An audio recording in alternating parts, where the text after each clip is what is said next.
기뻐하며 승리의 노래 부르리. 그 백성 주가 회복시키시네. 그 사랑으로 억눌렸던 자모와 칭찬과 명성 얻게 하시네. 전심으로 기뻐하리. 전능의 왕 함께 하시네.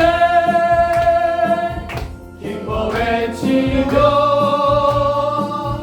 주께 두 손 들이 춤을 추며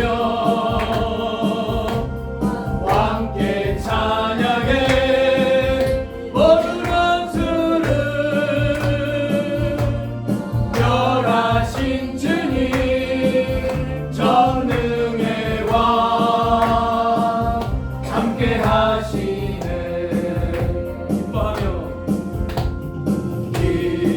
기뻐하며 승리의 노래 부르리. 그 백성 주가 회복시키시네. 그 사랑으로 억눌렸던 자모와 칭찬과 명성 얻게 하시네. 전심으로 기뻐하리. 전능의 왕 함께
할렐루야 할렐루야 할렐루 할렐루야 노래 부르며 주 성축하니 새 노래로 주를 찬양 노래 부르며 주 성축하니 새 노래로 주를 찬양 찬양하니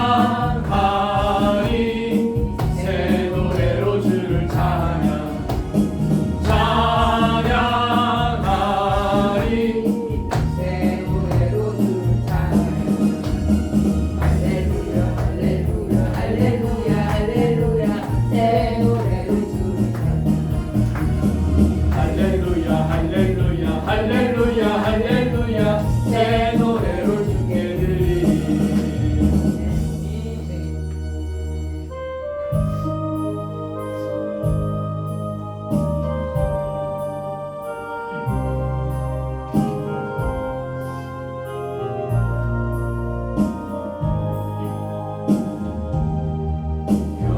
평안을 너에게 주노라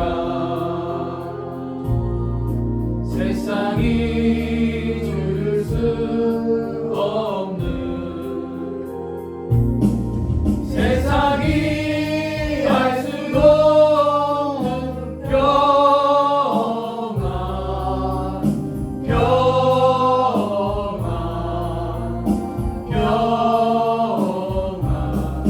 평안을 내게 주노라 평안을 너에게 주노라 세상이 줄 수 없는 세상이 알 수도 없는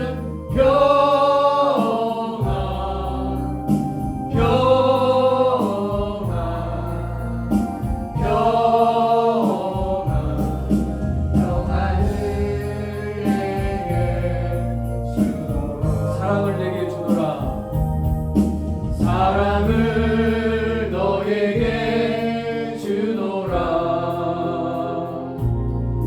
세상이 줄 수 없는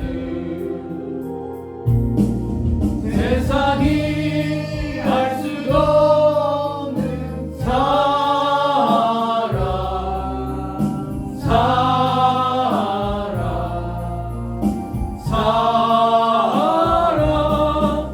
사랑을 내게 주노라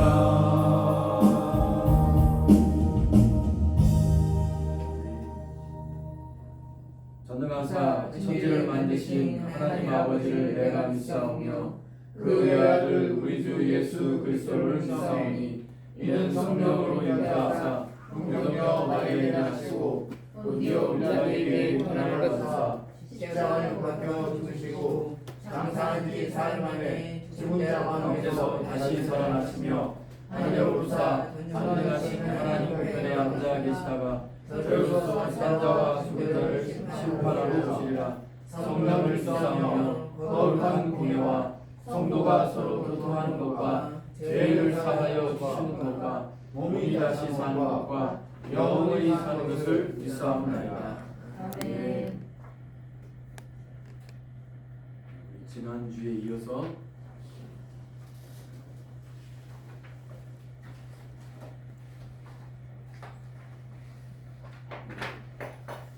나눠드린 3페이지에 오늘 통일교, 그 다음에 하나님의 교회, 구원파까지 보도록 하겠습니다. 통일교 보도록 하겠습니다. 제가 지난주에 이 아내하고 이제 잠깐 바깥에 나갈 일이 있어서 나갔는데 여기 지하철역이었어요. 지하철역에서 어떤 분이 전도를 하고 있더라고요. 저만 직접 보고 있는데 분명 저 모습이 전도를 하는 모습인데 이제 그분들을 만나게 됐어요. 만났는데 자기를 소개하면서 이렇게 소개를 하더라고요. 저는 하나님의 교회에서 나왔습니다. 그래서 하나님의 교회에서 그 발행하는 그 신천지에서 발행하는 천지일보처럼 하나님의 교회에서도 그 발행하는 신문이 있는가 봐요. 그래서 자기가 이제 음악회가 있다고 그러면서 신문 한 면을 펼쳐 보여주면서 저한테 이제 이곳에 오지 않겠냐고 무료로 초청하겠다고 이렇게 얘기를 하더라고요. 근데 그 모습이 얼마나 밝고 환하고 저한테 와서 이제 전도를 하는데 그 적극적이든지 제가 그 모습 보면서 그분이 이제 불쌍한 모습도 보이고 성경을 제대로 해석을 해야 된다. 안상훈 그 사람은 세상이고 그 사람이 하나님일 수 없다. 그렇게 얘기하면 성경을 제대로 해석해야 된다. 이제 그 얘기를 하면서 제가 돌아오는 길에 무슨 생각이 드냐면 이단을 미혹되어서 그곳에 빠져 있는 이단인데도 불구하고 저렇게 적극적으로 밝고 저렇게 열정적으로 저렇게 전도를 하는데 우리는 진리를 믿잖아요. 참된 것을 진리를 믿는데도 우리는 왜 저렇게 열정적으로 밝고 환한 모습으로 왜 이렇게 전도할 수 없을까? 그 모습이 저는 이제 그분이 전도하는 모습을 보면서 한편으로는 이제 불쌍하다 마음도 들면서 그런 모습이 이제 제가 갖게 되었습니다. 우리 모두가 그런 모습은 좀 본받아야 될 것 같아요. 그런 모습들. 물론 미혹되어서 그분들이 그곳에 빠져 있긴 하지만 정말 우리가 지금 배웠지만 지난 시간에 배웠지만 우리가 생각할 때 너무 터무니없는 곳에 그런 곳에 미혹이 되고 빠져 있잖아요. 그러니까 사람이 그만큼 연약한 거예요. 약하고 쉽게 미혹될 수 있다는 거. 그리고 또 한 가지는 무엇이냐면 자기 욕심이 자기 자신의 탐욕. 근데 그 괜히 그 사람이 미혹의 영에 이끌려서 이단에 빠지는 사람들의 특징이 뭐냐면 그 공통된 것들이 물론 다 그렇지 않겠지만 자기 욕심이 있더라고요. 욕심. 오늘 이제 통일교 함께 보도록 하겠습니다. 지난 시간에 말씀드린 통일교회는 기본 바탕에는 그 김송도 그 세주파 그 여성 교주의 그 영향력을 받은 이 문선명도 그 대를 이어갔다. 박태선, 김병문이 이어서 쭉 이게 그 대가 이어지는 그 통일교라고 볼 수 있습니다. 조직이 일본의 조직이 보니까 세계 기독교 통일 실령협회를 모체로 시작하였다. 이렇게 기록을 하고 있습니다. 그것을 보니까 통일교는 청소년 순교운동본부, 초교파 기독교 연합회, 국제 크리스찬 교수협의회, 세계 종교협의회, 국제 기독 학생연합회. 그러니까 너무 많은 단체를 만들어 놓다 보니까 기성교회에서는 더 이상 만들 수가 없는 거예요. 이름은 좋다는 이름을 다 만들어 놓은 거예요. 뭐 남북 통일 전국 대학생 연합회, 해외 한민족회, 전국 초중고 원리 연구회 뭐 이렇게 너무나 많은. 그다음에 이 교세가 대략 30만이라고 이렇게 얘기를 하는데 이따가 보시겠지만 이 통일교는 세계 초교파적으로 이렇게 움직이고 있더라고요.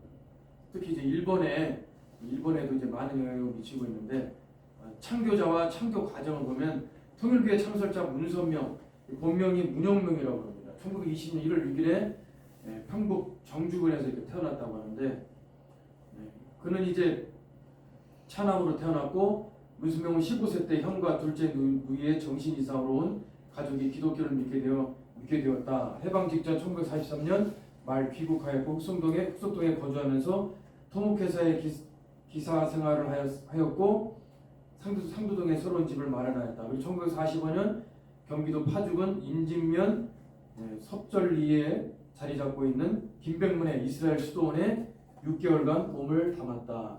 이 동안에 김백문의 기독교 근본 원리를 복사해 사실상 창교 준비를 하였던 것으로 보입니다.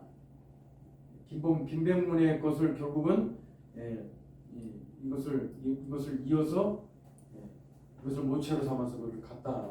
그가 최선길이라고 하는 사람과 이혼을 했고 그를 통해서 이혼을 하였고 그다음에 홍순애의 딸 한학자라고 하는데 지금 이 한학자라고 하는 이 사람이 지금 통일교를 뒤를 이어서 교주가 되어서 지금 그 대를 이어서 가고 있습니다. 현재는 세계평화통일 가정연합회 라는 이름으로 활동을 하고 있다. 1945년 5월 1일에 서울 성북구 북악동에 간판을 내걸고 세계평화 통일실력협회라고 하는 이름으로 활동하기 시작했고 2010년에는 세계평화통일 가정연합회라고 이름하여서 통일교라고 이제 공식 명칭을 이렇게 가져왔다고 합니다. 현천 과정을 보니까 그 중간에 보니까요 전국 대학원리연구회를 발족하였는데 1968년 박정희 정권의 국시를 반공으로 하자 국제순공연합이라고 하는 것을 창설했다. 그러니까 여기서 이제 박정희 정권 때 박정희 대통령 18년가량 통치를 했는데 국시가 뭐예요? 국가 이념, 국가 정책을 박정희 대통령이 반공 이념으로 잡았던 거예요. 그러니까 이거를 이제 문선명 씨가 그것을 알고 이제 이런 단체를 설립을 한 거예요. 국제순공연합이라고 하는 것을 세워서 이제 교육을 이제 입지를 더 강화했다는 거예요. 왜냐하면 대통령이 잘 보이면 아무래도 자기가 나중에 뭐 일이 생기거나 탈이 났을 경우에 대통령을 통해서 그가 그것을 피할 수 있는 길이 생긴다 해서 아무튼 여러 다방면에 이제 문선명 씨가 이제 통일교가 거기서 손이 뻗치게 된다는 거죠. 1973년에는 교수 조직회인 전국평화 교수협의회를 창립하였고 1962년 예술단체인 리틀엔젤스를 창립했다. 이 얘기 많이 들어봤죠? 이 합창단 굉장히 유명하잖아요. 그리고 통일교에 이제 다수 언론기관이 있는데 언론기관이 굉장히 많아요.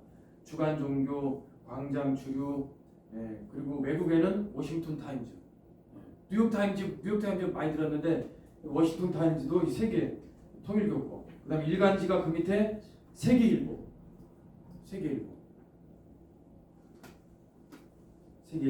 이름으로 너무 유명하죠.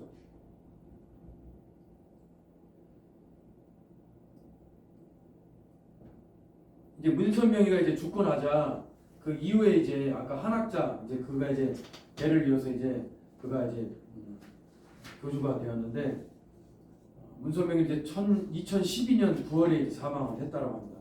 이 학년 92세에 이제 그가 사망을 했다라고 합니다. 주요 교리와 활동 상황에 대해서 보도록 하겠습니다. 여러분 교리가 뭐죠? 교리? 우리가 앞에서도 전 시간에 교리라고 해서 자꾸 이제 교리를 이제 그들이 변개하였다. 교리를 자꾸 이제 바꿔갔다 이제 그 얘기인데 이 교리라고 하는 것이 이제 가르치고 다스린다라는 그런 뜻을 갖고 있는데 이 쉽게 말하면 이제 그거예요. 가르치는 이제 이념 체계. 우리가 무엇을 공부할 것이고 그 공부함을 통해서 우리가 무엇을 얻을 것인가. 그 가르치고 배우는 것을 이제 교리라고 이렇게 볼 수가 있는데 이 우리가 알고 있는 것, 우리 첫 시간에 목사님 얘기하셨지만 325년에 이제 니케아 공회가 처음에 열리게 돼요.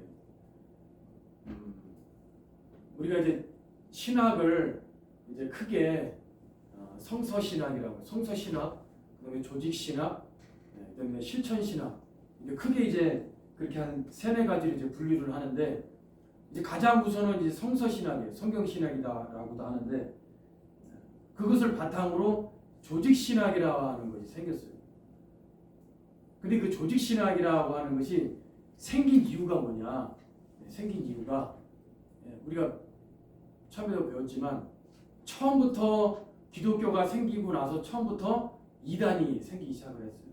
가장 먼저 영지주의라는 것이 생기기 시작을 했고 보이는 눈의 물질 세계는 다 허무한 것이고 다 사라지는 것이고 영적인 것만을 추구하고 깨달은 만을 추구했다라고 해서 그들을 불러서 영지주의다 이렇게 불렀는데 그들을 향해서 이단들을 향해서 기독교를 믿는 이들이 사도들을 통해서 그 제자들을 통해서 이단들과 반박을 해야 돼요. 이단들을 향해서 성경적 진리를 가지고 그들과 반박을 해야 된다는 거예요. 그러니까 기독교 역사가 이 니케아 공의를부터 시작을 해서 헬케톤 공의회까지 그리고 451년까지 5세기까지 했던 이 수많은 공의회에서 했던 것이 무엇이었냐면 이단들과의 싸움이었어요. 이단들과의 싸움. 그래서 우리가 너무나 잘 아는 사도신경. 근데 왜 여러분 그 사도신경 우리가 날마다 예배 때마다 우리 방금 전에도 고백을 했잖아요. 왜 그걸 사도신경이라 그럴까요? 사도들이 쓴 게 아니잖아요. 사도들은 12사도가 이미 죽고 나서 그 이후에 아까 보았지만 325년에 니케아 공의 때 그 사도신경이 그때 처음에 얘기가 됐고 그다음에 삼위일체라는 것이 나오기 시작을 했거든요. 왜 그러면 이 사도신경, 사도들이 지은 것도 아닌데 사도신경이라 이렇게 했을까? 그것은 뭐냐면 우리가 사도들의 가르침, 사도들의 전통에 의해서 사도들의 가르침을 따라간다라는 뜻에서 사도신경이다 이렇게 고백을 했다는 거예요. 사도들이 그만큼 그들의 목숨과 생명을 아끼지 않고 주님을 따랐다, 복음을 끝까지 수호하고 지켰다라는 의미에서 사도신경이다 이렇게 우리는 그렇게 고백을 합니다. 그러니까 사도신경 내용 안에 우리가 믿고 따르는 것이 다 그 안에 뭐가 돼 있어요? 고백이 들어가 있다. 사도신경 전능하사 천지를 만드신 하나님 아버지를 내가 믿어. 거기 그 시작되는 그 사도신경이 처음부터 끝까지 다 거기에 우리가 왜 하나님을 믿으며 왜 우리가 예수 그리스도를 주라 시인하는지에 대한 그 사도신경 안에 우리의 교리가 다 담아져 있다. 그래서 이 교리가 우리가 아는 사도신경이 지금 우리가 하고 있는 사도신경이 조금씩 변해왔다는 거예요. 그러니까 이것은 이 사도신경은 역사예요. 우리 기독교의 역사라는 거예요. 한순간에 그냥 갑자기 생긴 것이 아니고 성경적인 사도신경, 우리가 성경에 입각한 우리의 신앙 고백을 어떻게 해야 될 것인가 라고 해서 나온 것이 사도신경이라고.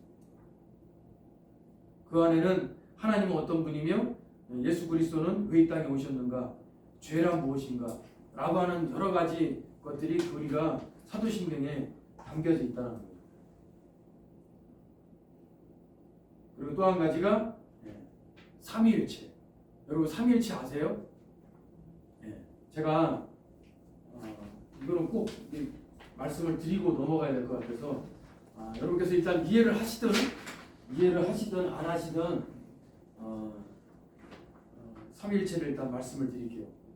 쉽게 말씀을 드리면 셋이면서 하나인데 하나이면서 셋인 거예요. 여러분 이해되세요?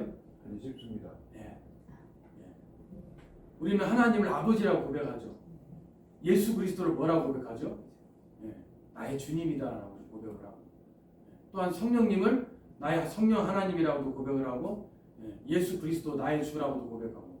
우리가 성령님, 예수님, 하나님, 아버지 고백할 때는 그게 동일하신 한 분이라는 뜻이잖아요. 한 분. 그러니까 하나이면서 셋인데 또한 셋이면서 하나이라는 뜻을 갖고 있다는 거예요. 그러면 삼위 세 위격을 가지신 하나님, 예수님, 성령님이 한 분이시다라고 하는 한 분이라고 하는 이 공통점을 가지고 있는데, 이 속성에는 어떤 속성이 있느냐? 사랑의 속성이다. 사랑의 하나님, 나를 사랑하신 예수님, 나 영원토록 변함없이 함께하시는 나를 사랑하시는 성령님, 내 안에 내주하시는 성령님이 늘 나와 함께하시고 나를 변함없이 사랑하시는 그 성령님. 우리는 예배 때마다, 우리는 신앙 고백을 통해서, 우리는 기도할 때마다 그렇게 고백을 한다는 거예요. 그러면 이 세 위격의 공통점이 사랑이라는 거예요. 삼위일체를 자료를 찾으면서 이 질문하는 신학이라는 그 김진혁 교수님의 책에 이 12세기에 이 리사르라고 하는 그 학자가 고백을 한 것이 이게 가장 삼위일체를 표현하는 것에 가장 잘 맞는 것 같아서 이걸 제가 한번 말씀드릴게요. 하나님은 사랑이시고 완전하시기에 그 사랑도 완전하다. 아멘? 아멘. 하나님은 사랑이시기 때문에 그 사랑은 완전하시다. 그래서 사랑은 언제나 사랑하는 사람과 사랑받는 사람을 필요로 한다. 그런데 사랑하거나 사랑받는 사람이 완전하지 못하면 그 사랑도 완전할 수 없다. 그렇게 완전한 사랑은 동일하게 완전한 인격 사이에서만 일어난다. 사랑하는 사람 그리고 사랑받는 사람이 필요한데 그 사랑은 사랑하는 사람과 사랑받는 사람이 완전해야 된다. 그렇기 위해서는 완전한 사랑, 동일하게 완전한 인격 사이에서만 일어날 수 있다. 내가 그 인격적인 하나님을 내가 만났습니다 이렇게 고백하잖아요. 내가 하나님을 인격적으로 만났어요. 이 뜻이 뭐예요? 내가 마음과 내 마음과 내 영혼이 하나님과 온전히 내가 하나님과 대면하고 하나님과 만났다라는 그런 뜻을 갖고 있어요. 인격이라는 거예요. 완전한 사랑 그리고 동일하게 완전한 인격 사이에서만 두 사람의 사랑이 완전해질 수 있다는 거예요. 사랑하는 사람, 사랑받는 사람이 그것이 완전한 사랑이 될 수 있다는 거예요. 그럼 세 번째, 사랑에서는 기쁨이 솟아난다. 하지만 사랑의 기쁨을 자기들만 향유한다면 그들의 이타적 사랑이라 할 수 없다. 그들끼리만 사랑한다면 이것이 이기적인 사랑이죠. 아멘? 여기까지 이해하셔야 돼요. 둘만 사랑한다면 혹은 내가 나만 사랑한다면 그건 이기적인 사랑이잖아요. 그럼 이타적인 사랑이 되려면 둘만의 사랑이 아니고 한 사람을 더 사랑해야 된다. 그죠? 그죠? 그 이타적인 사랑이라는 게 기독교적인 사랑이잖아요. 사랑에서는 기쁨이 솟아난다. 하지만 사랑의 기쁨을 자기들만 향유한다면 그들은 이타적 존재라 할 수 없다. 오히려 완벽한 사랑은 이타적이기에 기쁨을 둘의 관계를 넘어서까지 누군가와 나누고자 한다. 그런 의미에서 흘러 넘치는 기쁨을 받고 그 기쁨을 풍성히 만들어 줄 세 번째 완벽한 존재가 있어야만 완전한 사랑이 성립될 수 있다. 즉 풍성한 사랑의 논리적으로 완전한 존재 셋을 전제할 수밖에 없다. 그럼 이해되세요? 우리가 삼일체를 정의한 걸 찾아보니까 이것만큼 쉬운 게 없더라고요. 다른 건 너무 어려워. 하나이면서 셋이고 셋이면서 하나이다는 게 여러분 이해가 돼요? 네. 그러니까 이게 이 삼위일체라는 것은 이 구약과 신약을 관통하는 그 전체적인 흐름이기 때문에 성경이 연결될 수가 없는 것이고 또 우리가 내가 하나님을 아까도 봤지만 사랑하고 인격적인 만남이 없이는 이거에 대해서 내가 도저히 이해할 수 없고 이걸 쉽게 어떻게 설명하기도 이렇게 쉽지 않은 그런 것이 삼위일체다. 어떻게 좀 설명이 좀 됐는지 모르겠어요. 네. 자, 그러면 이제 우리 기독교에 대한 기본 교리가 뭐라고요? 사도신경이었어요. 그리고 많은 긴 역사 가운데 130년이 넘는 긴 역사 가운데 그 사도신경이 오늘날에 우리 가운데 왔고 또한 긴 역사 가운데 이 삼위일체가 정립이 되었다는 거예요. 통일교의 주요 교리 활동 사항 가운데 신론을 보겠습니다. 통일교는 자연계의 모든 존재가 음양, 마이너스와 플러스 이렇게 양극성을 관계를 띠고 상대적으로 존재한다고 한다. 이와 같은 상대적 원리 현상은 창조의 제일 원리가 되는 신의 본질이 음과 양의 상대 관계로 이루어져 있기 때문이며 이 신은 그 스스로도 음성과 양성의 상대 원리에 복종하지 않으면 존재할 수 없다고 한다. 하나님은 내적 신이고 인간은 외적 신이라고 한다. 말하자면 신은 곧 인간이요 인간은 곧 신이라는 것이다. 그리고 이 말이 맞아요, 틀려요? 틀려요. 여러분, 하나님은 우리의 조물주가 되죠. 하나님은 우리를 만드신 분이고 우린 뭐예요? 피조물이잖아요.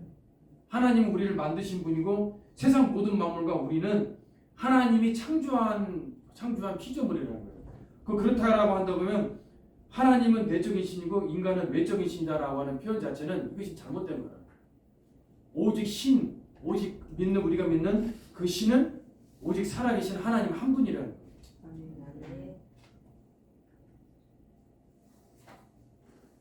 다음 기독론. 통일교의 교리서인 원리강론에서 창조 이후 등장하는 하나님과 예수는 재림주를 소개하기 위한 예비자로 본다. 원리강론은 예수를 실패자로 간주한다. 통일교는 예수가 십자가에 처형당한 까닭에 영육 양면의 구원 섭리를 완성하지 못했다고 주장한다. 또 예수가 사탄을 굴복시키지 못한 까닭에 실패자가 되었다고 한다. 여러분, 예수님이 실패자예요? 네. 예수님이 실패자로 보는 건 이거 어떤 사람들이죠? 바리새인, 서기관들. 예수를 실패자로 봤잖아요. 근데 여러분 우리 한 말씀 한번 찾아볼까요? 예수가 사탄을 굴복시키지 못한 까닭에 실패자가 되었다라고 하는 거예요. 히브리서 2장 14절.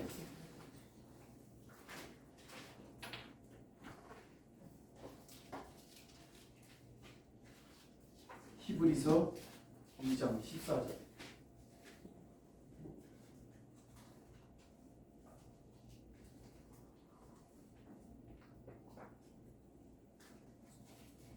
히브리서 2장 14절. 다 함께 읽어볼까요? 시작. 자녀들은 혈과 육에 속하였으며 그도 또한 같은 모양으로 혈과 육을 함께 가지심은 지지심은 죽음을 통하여 죽음의 세력을 잡은 자 곧 마귀를 멸하시리라. 예수님은 그 사탄에게 굴복하고 사탄에게부터 실패한 것이 아니고 예수님은 어떻게 했다고요? 죽음을 통해서 십자가의 죽으심을 통해서 마귀를 완전히 멸했다.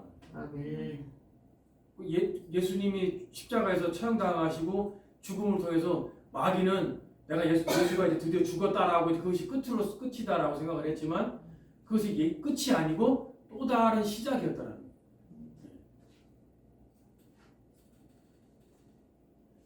통일교회 신성, 통일교회 신성은 성적 동기를 가지고 있다. 아까도 말씀드렸지만 이 이단들의 특징이 이 음란함에 있다. 하나님을 남성으로 성령을 여성으로 결정하고 예수는 그 사이에 태어난 아들 즉 남성이라고 주장한다. 이게 순 엉터리 같은 거죠. 근데 이단들은 특징이 뭐냐면 처음부터 이러한 것을 터무니없는 것을 가르치지 않는다는 거예요. 처음부터. 그러니까 우리가 알고 있는 이 성경에 대한 쉽게 말해서 구약을 읽으면서 신약의 짝을 찾아가는데 그 짝을 찾아서 구약을 신약으로 풀어가고 신약의 말씀을 구약에서 풀어가는 그 말씀의 짝을 찾는 그것을 교묘하게 그것을 빗나간다는 거예요. 그리고 그 원어의 원뜻을 피해서 우리가 말씀 한 구절, 우리가 지금 방금 본 말씀 한 구절에 전체적인 우리가 맥락으로 봐야 되잖아요. 위에 무슨 이야기가 있고 그다음에 그 우리가 읽고 있는 이 구절 그 이후에 무슨 구절이 있는지 그 맥락을 보면서 그리고 원어의 뜻을 보면서 그것을 읽어야 성경이 저자가 하나님이 이 성경 말씀을 어떠한 뜻으로 어떠한 의도로 기록을 했는지 우리가 알 수 있잖아요. 아멘. 아멘. 좀 졸립죠? 네. 그러니까 우리가 성경을 읽을 때 가장 중요한 게 무엇이냐면 하나님이 여기서 의도하시고 하나님이 이것을 작성한 그 말씀을 이 말씀을 작성한 기록하신 뜻이 무엇이지라고 하는 것. 그것을 우리가 알아야 되기 때문에 그것을 아는 것이 굉장히 중요하다. 그렇지 않으면 우리 인간의 색안경을 끼고 그 말씀을 보게 되면 우리가 내 마음대로 성경을 해석할 수 있다. 그 굉장히 큰 오류를 발생할 수 있다. 그러나 이런 이단들은 자기들의 의도대로 그냥 완전히 끼워 맞추기 식으로 성경을 이렇게 풀어갔다는 거예요. 그러니까 처음에 믿는 분들이 신천지나 하나님의 교회 이런 곳에 가면 처음부터 이렇게 잘못된 교리를 가르치지 않는다는 거예요. 전혀 터무니없는 남성을 성령을 여성 남성으로 본다 이런 터무니없는 예수는 실패했다 처음에 가자마자 이렇게 가르치지 않는다는 거예요. 성경을 얘기를 하면서 잘못된 부분들을 얘기를 한다는 거예요. 그다음에 타락론, 말세관 쭉 넘어서 6페이지에 가로 2번에 활동사항이 있습니다.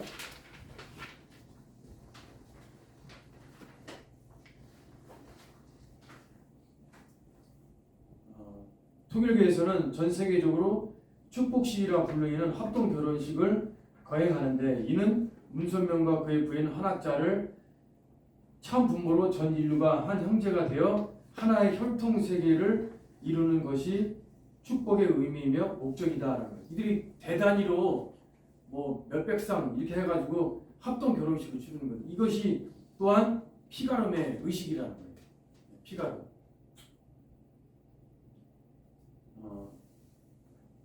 그 다음에 그 이후에 통일교는 경제 활동도 활발하게 펼치고 있는데 국내에는 식품회사인 주식회사 일화와 일성건설, 통일중공업, 일신석재 등 활발히 활동을 하고 있다. 종교신문, 세계일보, 뉴욕 심포니 발레단, 뉴욕 심포니 오케스트라, 그다음에 그 밑에 선정중고등학교. 제가 여기를 너무 잘합니다. 그래서 이렇게. 그다음에 기타 사항 보겠습니다. 1957년 5월 11일에 이대 교수 5명과 대학생 14명이 연대생 3명이 통일교에 관련된 문제로 인하여 학교 당국으로부터 퇴교 처분을 당하였다. 그리고 CBS TV를 통해서 프로그램을 통해서 인터뷰와 저서들이 문교주가 가정생활의 비리를 폭로하였다.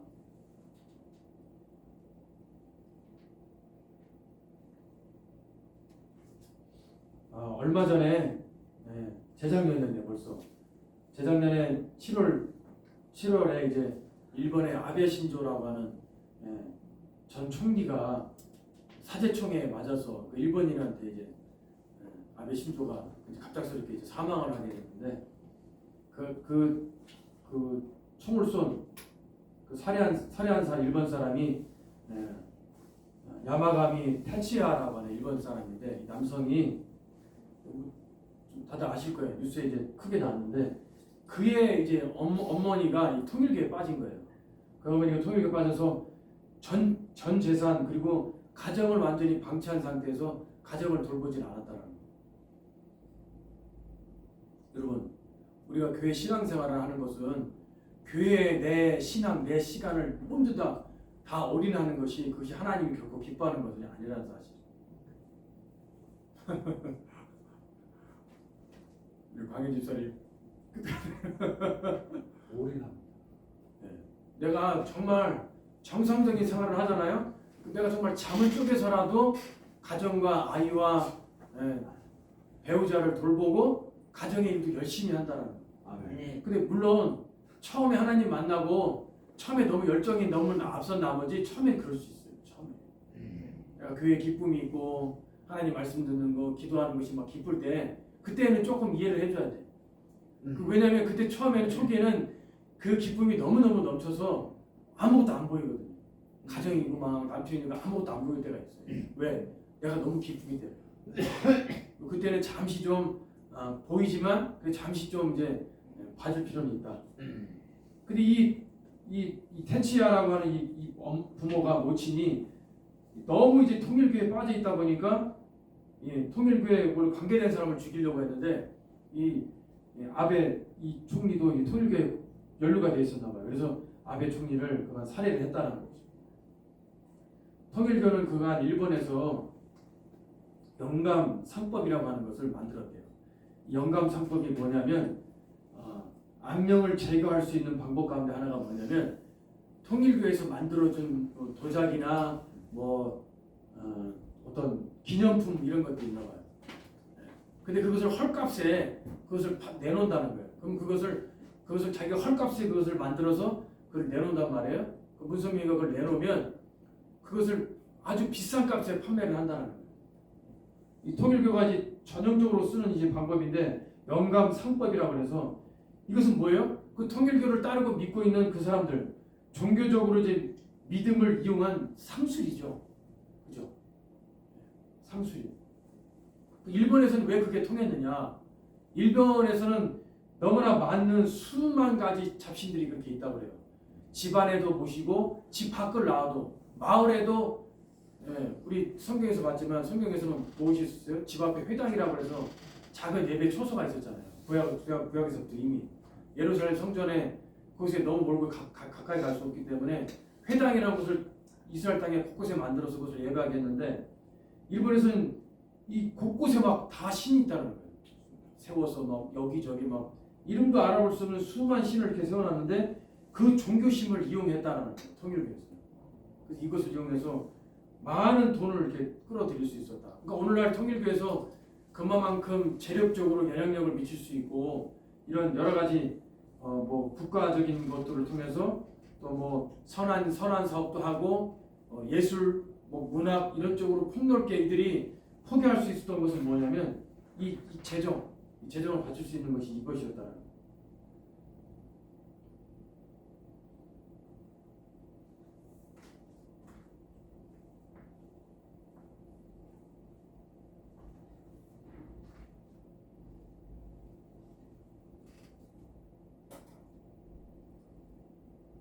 그 다음에 7쪽에 보니까요, 이 산업에 보니까 스포츠 레저 쪽에 보니까 피스컵, 피스컵 되게 통일교.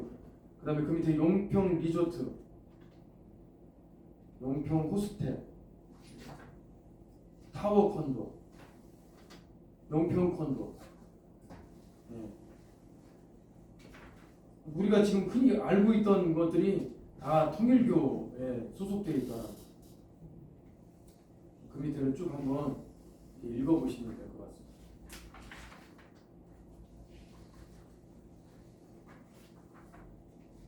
북한 관련, 그다음에 인삼, 식품에 보니까 맥콜 너무 잘 알죠, 그죠? 예. 그다음에 OEM으로 하는 제품 가운데 815 콜라. 예전에 815 콜라 제가 봤던 것 같은데 이 맛은 저 펩시하고 약간 비슷했던 것 같아요. 근데 요즘은 815 콜라를 거의 못 본 것 같아요. 예.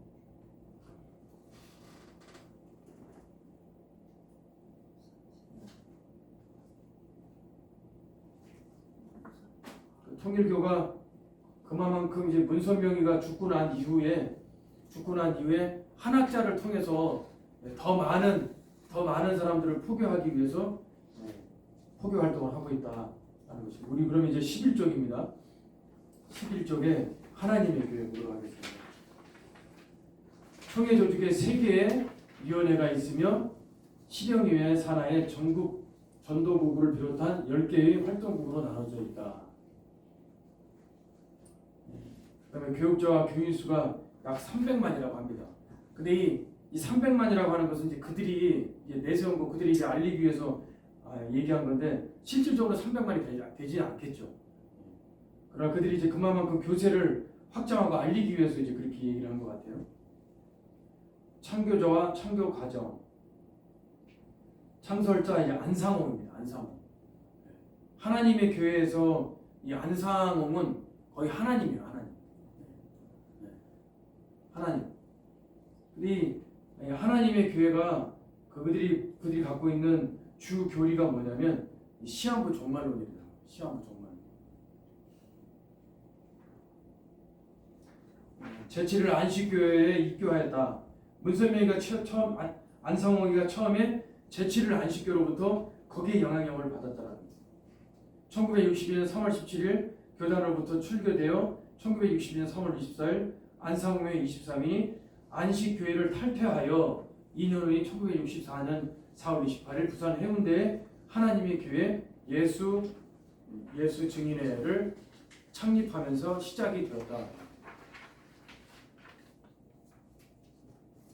주요 교리 및 활동사, 주요 교리와 주장, 유월절과 안식일을 지켜야 구원을 얻는다고 한다. 안식일은 안식교와 같이 토요일을 지킨다. 집중적인 교리 교육을 통하여 전도 능력을 키우며 초급 3단계, 중급 2단계, 고급 2단계의 총 7단계로 구성되어 있다.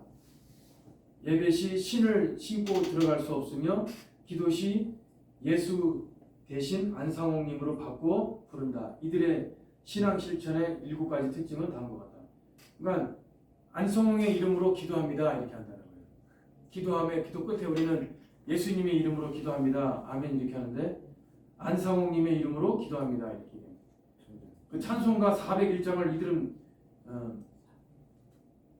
우리는 401장 이렇게 부르잖아요. 하나님 지으신 모든 세계 이렇게 하는데 안상홍님 지으신 모든 세계 이렇게 한다는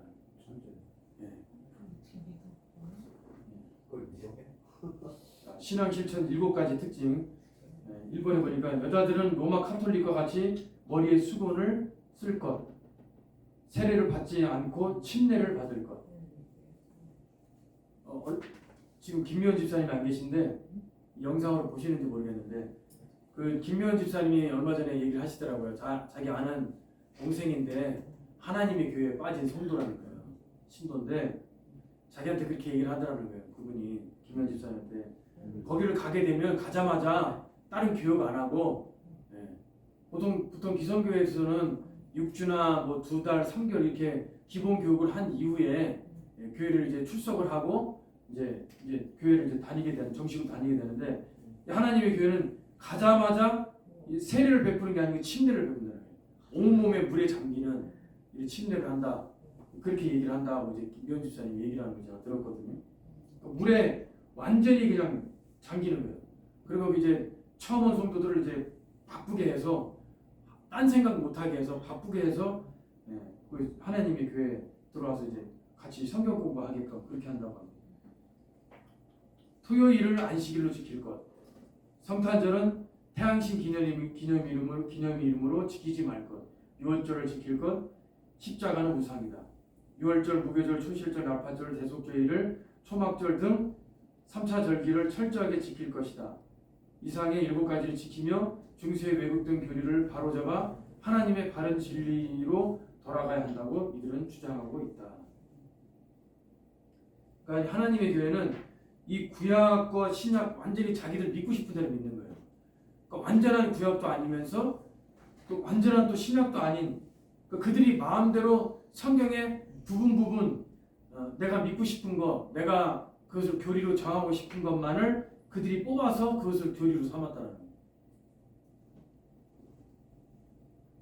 안상홍이 1985년 2월 25일에 그가 이제 사망을 하게 되자 총회장인 김주철과 하늘 어머니라고 하는 성령 어머니라고 하는 이 장길자가 주축이 되어서 지금까지 이게 하나님의 교회가 이어서 오고 있습니다. 근데 이 하나님의 교회가 우리가 뉴스를 보아서 알겠지만 처음에 이게 1988년에 시한부 종말론을 내세웠어요.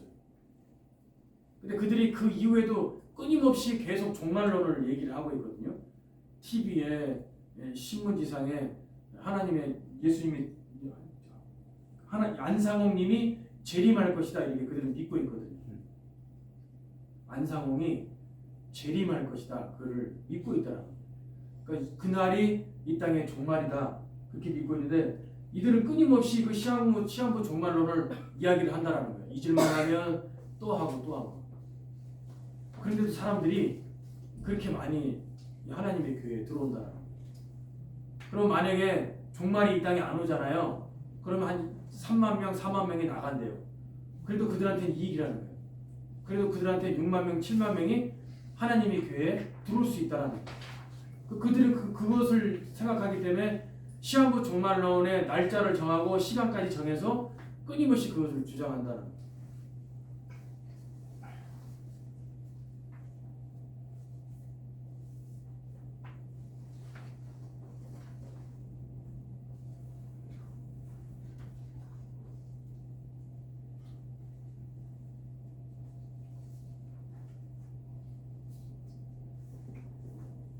유월절 교리는 미혹의 교리이면서 안중에 안상홍 주님의 교리 가운데 가장 핵심적인 교리라고 할 수 있다.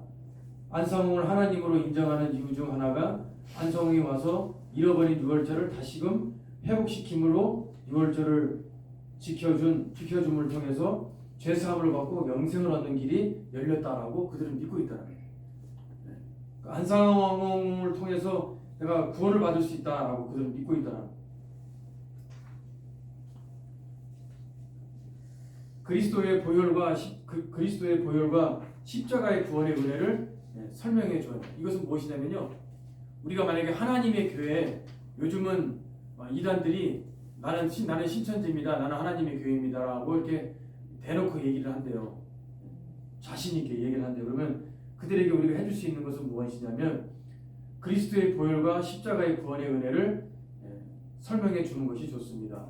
그리스도의 피는 하나님을 만족시켰고 우리 자신에게 만족이 된다는 사실을 확증시켜준다. 그리스도의 보배로운 피의 능력과 관련된 말씀 구조를 보여준다. 심판을 면하게 하는 능력의 피, 죄인을 섞지 않은 피, 하나님과 화해하게 해주는 피라는 것을 확증시켜 주는 것이 좋다. 우리 에베소서 1장 7절에 이와 같은 말씀이 있어요. 우리는 그리스도 안에서 그의 은혜의 풍성함을 따라 그의 피로 말미암아 속량 곧 죄사함을 받았느냐. 아멘. 여러분 그 유월절이 어린 양의 피를 어린 양을 잡아서 그래서 어린 양의 고기를 구워서 그 피 먹었다라고 하잖아요. 그 어린 양의 피를 문 이설주 임방에 이스라엘 백성들이 우슬초에 묻혀서 임방과 우슬초에 그것을 바를 때에 그 죽음의 재앙, 열 번째 장자가 죽는 그 재앙이 그것을 넘어갔다 해서 6월절을 우리 구약에서 6월절을 지켰잖아요. 이스라엘 백성들이 대표적으로 지키는 절기 가운데 하나가 그 6월절인데 그것은 결국 뭐냐면 어린 양의 피잖아요, 그죠? 그것은 예수 그리스도의 십자가의 보혈이거든요. 아멘. 그러니까 이들이 6월절을 지켜야 됩니다. 하나님의 교회가 6월절을 지켜야 됩니다. 계속적으로 강조를 하고 얘기를 한다라고 한다면 우리는 에베소서 1장 7절 이 말씀을 이야기를 해야 된다. 우리는 그리스도 안에서 그의 은혜의 풍성함을 따라 그의 피로 말미암아 속량과 죄사함을 받았느니라. 아멘. 안상홍이 재림해야 안성홍이 왔을 때 그들은 구원받는다라고 했잖아요. 안상홍이 오는 날이 그들이 안상홍이 재림하는 그 날이 우리가 믿고 있는 예수님이 다시 오시는 재림의 때라고 그러는데 이들은 안상홍이 와야 된다라고 이들은 믿고 있잖아요, 그죠? 그래서 에베소서 1장 7절. 저도 어떻게 이야기할지 참 몰랐는데 저도 이걸 준비를 하면서 하나님의 교회 다음에 또 이제 또 만나게 되면 이 말씀을 이야기를 해줘야겠다. 이 말씀을. 이게 잘못된 교리에 빠져 있는 사람들 가운데 그들은 뭔가를 말씀을 통해서 갈급하기는 갈급한데 뭔가 확신을 얻고 싶어하는 그런 거예요. 뭔가 확신. 여러분 우리 말씀이 확신이에요. 말씀이 우리를 확신 가운데 이끌어주고 진리 가운데 이끌어주고 말씀이 우리 안에 생명이 되는 그런 것입니다. 아멘. 말씀을 우리가 전체적인 흐름으로 봐야 돼요. 아멘. 전체적인 맥락을 잡고 전체적인 흐름으로 봐야지 어느 한 구절만 딱 그냥 찝어서 그것을 전부인 양 그것을 교리로 삼고 그것을 통해서 성경에서 다른 짝들을 찾으려고 하는 이것 자체가 굉장히 위험하다. 굉장히 위험하다.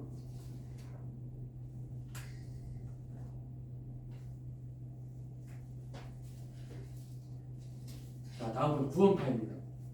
좀 빠른가요? 네. 자, 구원파.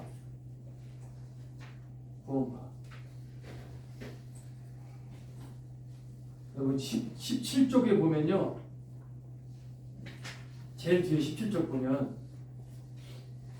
그 밑에 하단에 기독교 복음 침례회라고 있어요. 여러분 이거 꼭 기억하셔야 돼요. 그러니까 딴 거를 볼 필요 없이 제가 밑에 그 반가로한 정통이라 써준 거에 보면 기독교 한국 침례회라고 있어요. 기독교 한국 침례회. 여기만 빼고 다 이단이라고 생각하시면 돼요. 자 봐요. 기독교 한국 침례회가 대표적인 교회가 어느 교회죠? 중앙 침례교회. 김장한 목사님. 고명진 목사님 지금 담임 목사님 하고 계신 이춘택병원 그 교동 4번 이춘택병원 위에 지금 교회를 거의 다 완공을 했더라고요. 그 김장한 목사님 극동방송의 김장한 목사님이 은퇴하시고 지금은 그 고명진 목사님 담임 목사님 하고 계신데 거기를 제외한 이 기독교 한국 침례회 이곳을 제외한 나머지 다 이단이에요. 그 위에 보시면 기독교 복음 침례회 권신찬 유병원 대한예수교 침례회 대한예수교 침례회에 박옥수하고 이호환이라고 있습니다. 기쁜 소식 선교회 생명의 말씀 선교회 그 이호환이라고 하는 곳에서 또 갈라져서 대한기독교 침례회 부영석이라고 하는 이들이 이제 호속을 하고 있습니다. 그러니까 우리가 기억할 것은 기한침 기독교 한국 침례회만 우리가 기억하고 있습니다. 여기만 정통이고 불행하게도 안타깝게도 침례에만 이상하게 이렇게 이단들의 세력이 더 큰 것으로 볼 수가 있습니다. 자, 구원파의 조직. 조직이나 운영체가 중앙 집권적이며 장로 집사 등의 직분자가 없다라는 것이 특징입니다.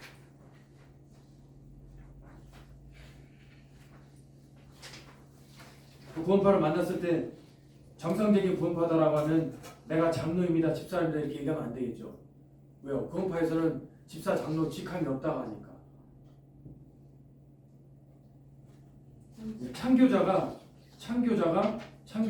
과정을 보겠습니다. 창교자가 권신찬이라고 합니다. 권신찬. 구원파의 권신찬이 굉장히 유명한 사람인데 1996년에 사망을 했다라고 해요. 네.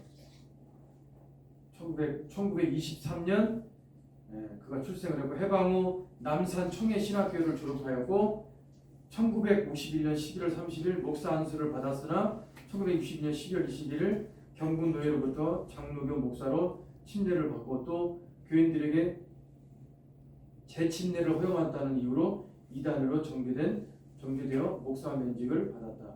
1966년 2월 10일 인천에 있는 복음주의 방송국 현 북동방송 전도 과정에서 올랐으나 1974년 9월 10일 교리 문제로 북동방송을 떠나게 되었다. 국동방송이 연세 중앙침례교회가 생긴 게 1951년이더라고요. 제가 그 자료를 교회 사이트 들어가서 연락을 보니까 이 권신찬 이분이 김장한 목사님과 이렇게 같이 사역을 하다가 거기서 이제 이단이라고 발각이 난 거예요. 극동방송의 방송국에 소속돼 있다가 거기서 성도들에게 재침례를 줬다라는 그 이유로 이 목사로서 이 면직을 당한 거예요. 그래서 그가 나가서 구원파다라고 하는 이 구원파 조직을 형성을 하고 구원파를 형성하게 된 겁니다. 변천 과정을 보니까 1983년 유병원이 신앙과 사업을 연계하여 헌금을 사업자금으로 활용하자 이에 교육자로던 이복칠과 그의 추종자들이 일제히 반기를 들어 이탈하여 지금의 대한예수교 침례회 서울중앙교회를 세웠다. 여기서 이복칠이 이름을 개명을 했는데 이호환이라는 사람이에요. 이후 권신찬과 유병원은 더욱 사업 확장에 주력하였고 막대한 사업 자금을 교인들의 헌금과 사채로 충당하였다는 의혹을 지속적으로 받아왔다. 2014년 발생한 세월호 사건 관련해 유병원 일가의 비리들이 드러나면서 사회적 지탄을 받기도 했다. 2014년 6월 10일 송치제 별장에서 2.5km 떨어진 매실밭에서 유병원의 변사체로 발견됐다. 예전에 비해 교세가 위축되었으나 아직도 나름대로의 교회를 유지하며 현재에 이르고 있다. 자, 구원파의 교리 알아보도록 하겠습니다. 이따가 기쁜 소식 선교회 이 박옥수는 따로 별도고요. 이 권신찬 유병원에 이어지는 이 교리들에 대해서 사람이 일단 죄사함을 깨달음으로 구원을 받으면 양심의 모든 죄책감에서 해방받았기 때문에 그 다음부터 하는 거짓말이나 육신적인 죄는 죄가 되지 않는다. 이거 맞는 말이에요? 네. 너무 어처구니 없는 말이죠. 그러니까 한 번 구원받은 것이 영원한 구원이다. 여러분, 그럼 우리가 회개할 이유가 없죠. 회개할 필요가 없는 거예요. 우리가 구원에 이르는 것에 그 단계에 가장 필요한 것이 구원의 첫 단계가 우리에게 회개이잖아요. 그죠? 내 죄를 통해 자복하는 것이 그 첫 단추인데 그 회개가 없다라고 하면 우리에게 구원이 없는데 구원파인데도 어떻게 이렇게 한 번 구원은 영원한 구원이다 이렇게 강조를 한다는 거예요. 구원은 영이 받았으므로 육으로 하는 것은 관계치 않으며 한 번 깨달았으면 다시 범죄도 없고 죄를 지어도 죄가 아니며 생활에서 짓는 죄는 죄가 되지 않는다. 구원은 믿음으로 되므로 야고보의 행위 주장은 잘못이며 기성교회는 종교일 뿐 구원이 없다. 그 밑에 우리 우리 김가은 지사 한번 읽어주실래요? 14페이지. 사람이 일단 그거 한번 읽어주세요. 14페이지. 사람이 일단 구원을 받으면 기도는 필요 없다. 기도는 아무나 하는 것이 아니고 이를 맡은 지도자만 할 수 있다. 영적 성장 과정은 교회에서 하는 것이며 개개인이 할 일이 아니다. 때문에 교회가 사회생활의 구심점이다. 이미 구원받은 사람은 사생활의 구심점이다. 이미 구원받은 사람은 예수께서 사마리아 여인과 대화할 때 예배의 시간과 장소와 의시까지 다 파기했으므로 교회에 꼭 나가지 않아도 관계치 않는다. 예, 여러분 그 사마리아 여인에게 대화할 때 예배를 드리지 말아라. 그 뜻이 아니었죠. 예수님의 근본 목적은 뭐였어요? 그 사마리아 여인을 구원하기 위한 거였어요. 왜냐하면 그때 당시 유대인들은 사마리아 피가 섞인 사마리아 사람들은 상종도 안 했잖아요. 근데 예수님은 그 사마리아 땅을 가셨다는 거예요. 그럼 이방 사람도 구원을 받아야 된다는 거예요. 그것을 이야기하는데 이들은 이 성경이 이 단락 우물가에 만난 이 사마리아 남편이 다섯이다라고 하는 여인에 대해서 이들은 이것을 성경으로 잘못해서 하는 거예요. 너무 잘못해서 너무 빗나간 예수. 그래서 일단 구원을 받으면 기도할 필요가 없다라는 게 이게 잘못된 거예요. 너무나 잘못된 거예요. 기독교 복음 침례 외에는 구원이 없다. 목사는 목사가 아니라 형제다. 재정은 인도자가 장부 없이 자유롭게 사용한다. 교파나 간판이 필요 없다. 예배는 성도 간의 교제다. 기도는 구원받는 사람에게 필요가 없다. 권신차는 초창기부터 사위 유병원을 몸의 입으로 성령에 의해 세움을 받은 자라고 추켜 세웠다. 그래서 유병원은 하나님이라는 이꼴파가 생겨났다. 구원파의 관심과 교육은 구원과 종말로 압축될 수 있다. 이 구원과 종말이 너무나 잘못된 거예요. 그러니까 성경의 해석을 그들이 잘못함을 통해서 이게 빗나가고 말았더라. 기타사 주식회사 세모와 그 대표이사 유병원이 신민당 시절에 박찬종 의원을 상대로 제기한 명예훼손에서 근거한 손해배상 청구 소송이 법원에 의하여 기각되었다. 지난 1987년 일어난 오디앙 사건과 관련하여 당시 무소속 박찬종 의원이 이 사건의 배후에 주식회사 세모와 유병원 사장 및 세칭 구원파가 있다고 폭로한 것에 대해 세모와 대표이사 유병원이 법원에 손해배상 청구 소송을 제기한 것과 관련하여 94년 10월 20일 선고 공판을 열고 이를 기각했다. 그러니까 이들이 하는 이것, 박찬종 의원이 이 구원파가 하는 유병원이 하고 있는 주식회사 세모에 대해서 그 모든 것들이 종교적인 그 뒷이면에 이들이 사업을 확장하는 거 있다는 것을 그것을 폭로를 했다는 겁니다. 구원파는 1974년 9월에 대한예수교 장로회 통합교단으로부터 이단으로 규정을 받았다.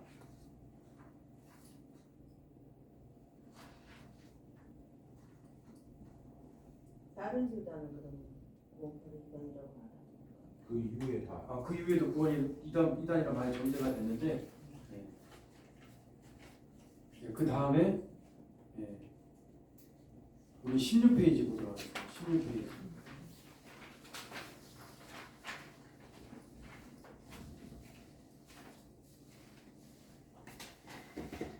대한예수교 침례회 기쁜소식 선교회 아복수 목사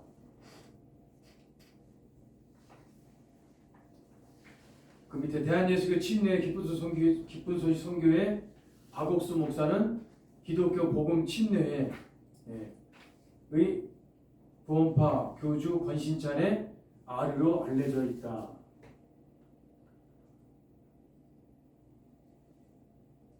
그 밑에 박옥수는 1944년 6월 경북 선산에서 출생한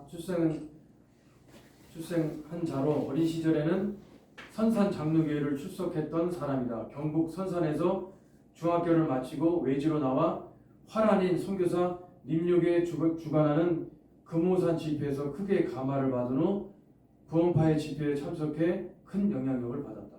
화란인 선교사, 네덜란드 선교사 이 림욕 이 사람을 통해서 그러니까 선교사를 통해서 이 구원파 이 잘못된 이단이 선교사를 통해서 들어오게 되었고 이때 이 박옥수가 그 집회에 참여를 해서 거기서 이제 영향을 받았다고. 그러니까 우리도 아무 집회나 막 쫓아가서 뭐 거기가 신령하다든지 뭐 말씀이 좋다든지 해서 이렇게 쫓아가면 안 된다. 가되 다 같이 정교인이 같이 가는 건 참 좋은데 바람직한데 아전인수격으로 성경을 마구잡이로 해석해 많은 신도들을 현혹하는 기쁜 소식 선교회가 어떤 특징을 가지고 있는지 알아보도록 하겠습니다. 첫째, 구원관이 의지적인 회개와 결단이 빠져 있고 주 예수 그리스도와의 인격적인 만남이 빠져 있는 것이 문제다. 구원받았습니까? 당신은 거듭났습니까? 당신은 완전히 중생하셨습니까? 당신은 지금 죄가 있습니까? 질문을 시작으로 대화를 한다면 이런 질문들을 던져 순진한 교회 성도들의 믿음 생활에 큰 혼란을 주고 신앙생활에 혼선이 오게 한다. 두 단계로는 정통교회의 약점을 들춰 교란 작전을 편다.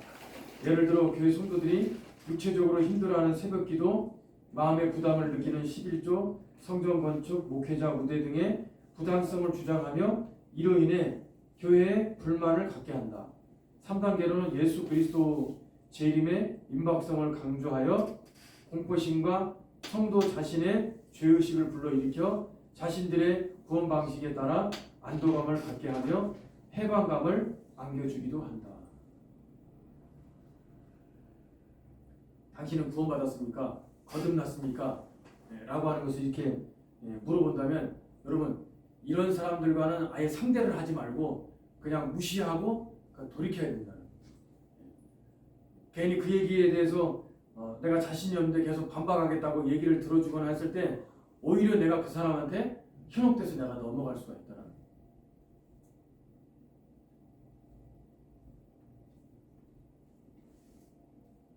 또 교회를 비판하게 한다는 거예요. 그 교회 불만 사항들을 얘기를 해서 맞아 우리 교회는 이랬어 라고 하는 것을 그것에 현혹돼서 넘어갈 수 있도록 그런 말을 한다는 거예요.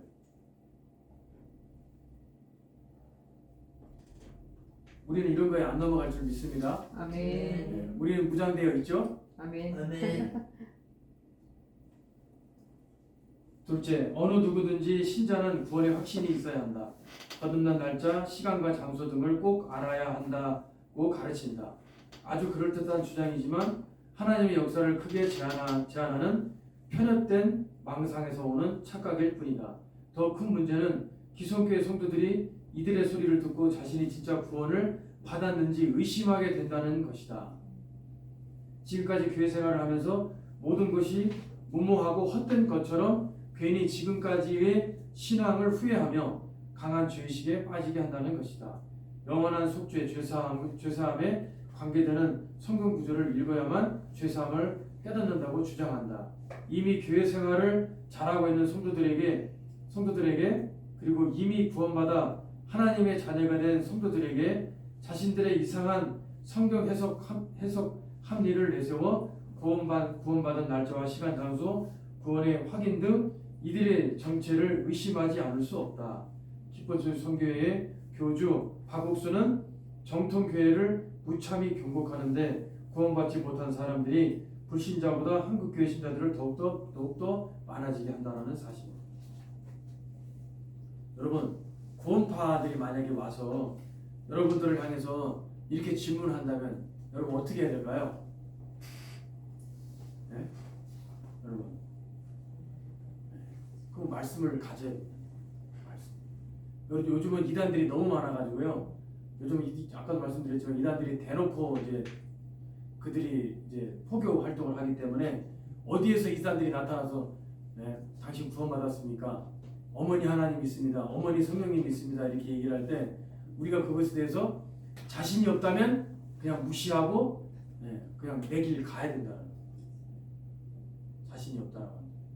근데 여러분 이렇게 질문하는 사람들에 대해서 우리가 성경 말씀으로 우리 또한 반박할 수 있어야 돼요. 내 안에 구원의 확신이 정말 있는지 없는지에 대한 것이 그냥 내가 영적으로 체험한 그런 것이 아니고 내가 뭔가를 들어서가 아니고 성경 말씀으로 그들을 향해서 정말 반박할 수 있어야 되는 줄로 믿습니다. 성령님이 나에게 임하심을 통해서 성령님이 나에게 오신 그것을 말씀으로 반박을 하든지 하나님의 나라가 나에게 임하심을 성경의 말씀을 통해서 그들에게 반박할 수 있어야 될 줄로 믿습니다. 아멘.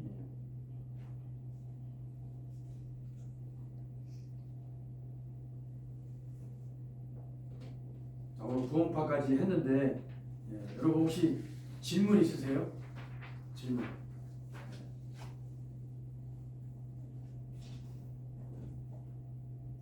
우리 이렇게 질문을 하면서 해야 서로 얼마만큼 알았는지 서로 알 수도 있고, 저도 이걸 준비를 하면서 설교를 정말 잘해야겠다. 설교.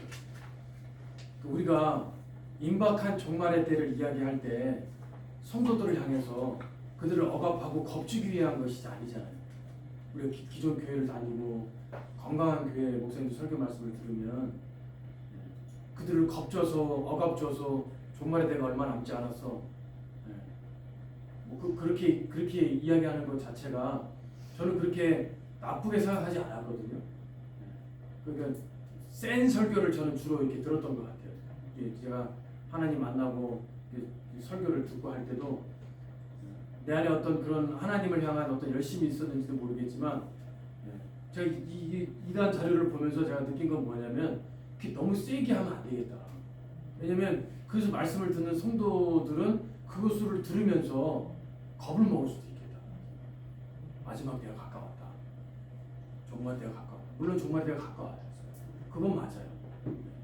그건 맞지만 우리가 그것을 내가 준비하고 그것을 내가 깨어있어 기도하자, 그런 의미로서 우리가 그것을 들어야 되는데 그렇지 않은 성도님들도 있을 수 있다. 있을 수 있다.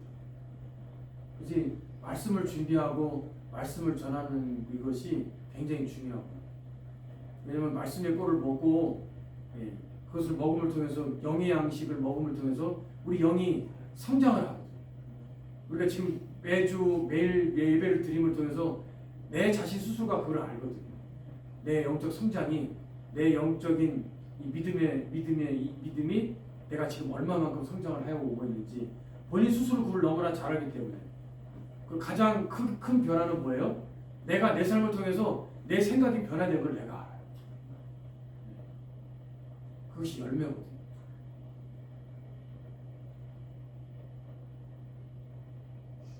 우리 이 시간 기도하도록 하겠습니다. 이단이 가장 중요한 특징이 뭐냐면 자기네가 믿는 거기만 구원이 있다는 거예요. 그게 가장 다른 정신과 다른 특징이에요. 우리 교회만 하나님이다. 우리 교회만 가야지 구원이 있고 우리 교회만 가야지 절간다고 믿는 게 그게 이단들의 가장 큰 특징이거든요. 한국에서 그게 좀 부분이 우리는 교회에서 만약에 다른 교회 가거나 그런다고 할 때 그 정통 교회로 간다고 하면 그냥 축복해서 그냥 가라고 하잖아요. 이단들은 그거를 거기 가면 도움이 없다 이렇게 말해요. 이제 최미선 집사님이 말하는 건 그 의미가 아니겠지. 나는 여기서 은혜를 받았으니까 나는 여기를 가야 된다는 그 의미로 말해요. 내가 딴 교회 가면 거기 하나님 없대잖아요. 거기 가서 만날 수 있고 그만둔다 그러면 어디 가서나 만날 수 쫓아가서 있고. 폭력 쓰고 강제로 그렇죠. 끌어오고 그렇게 한다는 거예요. 이단. 네, 감금하고 막 강제성이 동원되는 게 그 집단을 나올 때 그런 게 위험한 거죠. 때리지 마. 우리 최미선 집사님 느끼신 거 때리지 말라고. 없어요? 남편 때리지 말라고 했고. 그럼 이단 그 차이가 있는 것들을 구원파 교회 같은 거 그러면서 전통교회에서 하는 것들이 안 해요. 주기도문 안 하고 사도신경도 안 하고 십자가는 우상이라고 그러고 조금 이렇게 정통 교회에서 말하는 거하고 좀 다른 부분들이 조금만 접촉하면 금방 이게 달라요. 다르니까 그걸 분별을 해요. 근데 걔네들만 잘못은 아닌 것 같아요. 정통에서 제대로 안 가르쳐주고 그러다 보니까 글로 가는 경우가 많아요. 그러니까 말씀을 원하는 대로 말씀이 우리나라에서 이렇게 활발하게 이루어진 적은 없던 것 같아요. 아니